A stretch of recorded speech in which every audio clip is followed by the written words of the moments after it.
অভিনেতা অভিষেক বসু বাংলা টেলিভিশনের অত্যন্ত পরিচিত মুখ। এই মুহূর্তে ফুলকির রোহিত রয়ের চরিত্রে তাকে দেখা যাচ্ছে। প্রসঙ্গত উল্লেখ্য, এর আগে গঙ্গারাম থেকে শুরু করে নেতাজি একের পর এক ধারাবাহিকে সাফল্যের সঙ্গে কাজ করেছেন অভিষেক মূলত। কিন্তু অভিষেকের টেলিভিশনের পাশাপাশি ব্যক্তিগত জীবন নিয়ে বারবার চর্চার তুঙ্গে ছিল অভিষেককে নিয়ে। মূলত প্রথমে অভিনেত্রী দিয়া মুখোপাধ্যায়, এরপর সুরভি মল্লিক, দুজনের সঙ্গে সম্পর্কের বিচ্ছেদ ঘটেছে অভিনেতার।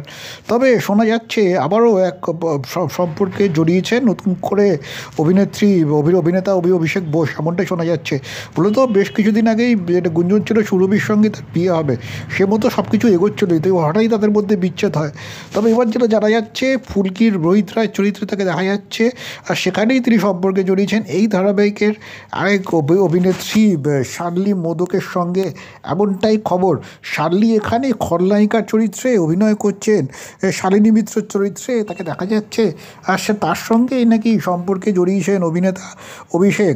সম্প্রতি তার সামাজিক মাধ্যমে একটি স্টোরি ভাগ করে নিয়েছে সকলের সঙ্গে অভিষেক, যেখানে তিনি লিখেছেন যে 2024-এ তুমি আমার সেরা প্রাপ্তি। মূলত এই যখন পোস্ট তিনি করছেন তখনই কিন্তু জল্পনা তুঙ্গে।